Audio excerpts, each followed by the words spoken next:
আসসালামু আলাইকুম। এসএসসি ২৪ সালের পরীক্ষার্থীরা, আগামীকাল তোমাদের ইংরেজি প্রথম পত্রের পরীক্ষা। সো তোমাদের মধ্য দিয়ে আমাদের ইংরেজি প্রথম পত্রে একটা নতুন টপিকের আবির্ভাব করতে যাচ্ছে। মানে ২৬ সাল থেকে আমাদের একটা নতুন টপিক হচ্ছে কোয়েশন ফ্রম পয়েম এবং কোয়েশন ফ্রম স্টোরি। এই টপিকটা কিন্তু ২৫ সাল অবধি ছিল না আমাদের বোর্ড এক্সামে।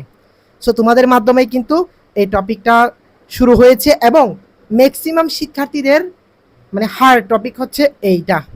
মানে তারা পয়েন্ট থেকে কোয়েশনগুলো অ্যান্সার করতে অনেক মানে জটিল মনে করে এবং স্টোরি থেকে কোয়েশনগুলো লিখতে অনেক জটিল ফিল করে। তার কারণ হচ্ছে আমাদের কোনো পেসেজ দেওয়া থাকে না, মানে পয়েমটাও দেওয়া থাকবে না এবং স্টোরিটাও দেওয়া থাকবে না, জাস্ট কোয়েশন দেওয়া থাকবে, কোয়েশনগুলোর অ্যান্সার আমাদের দিতে হবে।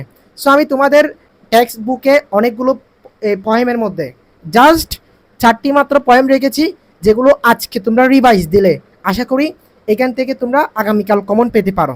তোমাদের করণীয় আজকের এই গুরুত্বপূর্ণ দিনে জাস্ট এই 4টা পেজ পয়েম থেকে কোয়েশনগুলো পড়ে যাবা। একটা হচ্ছে ওহ মি ওহ লাইফ, এটা থেকে তোমরা যত কোয়েশন আছে উত্তর সহ পড়ে যাবে বাংলা বুঝে বুঝে, যাতে করে তোমাদের বাংলাটা মনে থাকলে তোমরা নিজেরাই বানিয়ে লিখতে পারবা ইংরেজিটা। সো তাই তোমরা গাইড বই কিংবা সাপ্লিমেন্টারি বই থেকে তোমরা এটার আলোকে যত কোয়েশন আছে, তারপর 2 নাম্বার হচ্ছে টু মাদার রিমেম্বার্ড, তারপর হচ্ছে টাইম ইউ ওল্ড গিভস ই ম্যান, আর 4 নাম্বার হচ্ছে স্টপ ইন বাই উড, যেটা আছে আমাদের।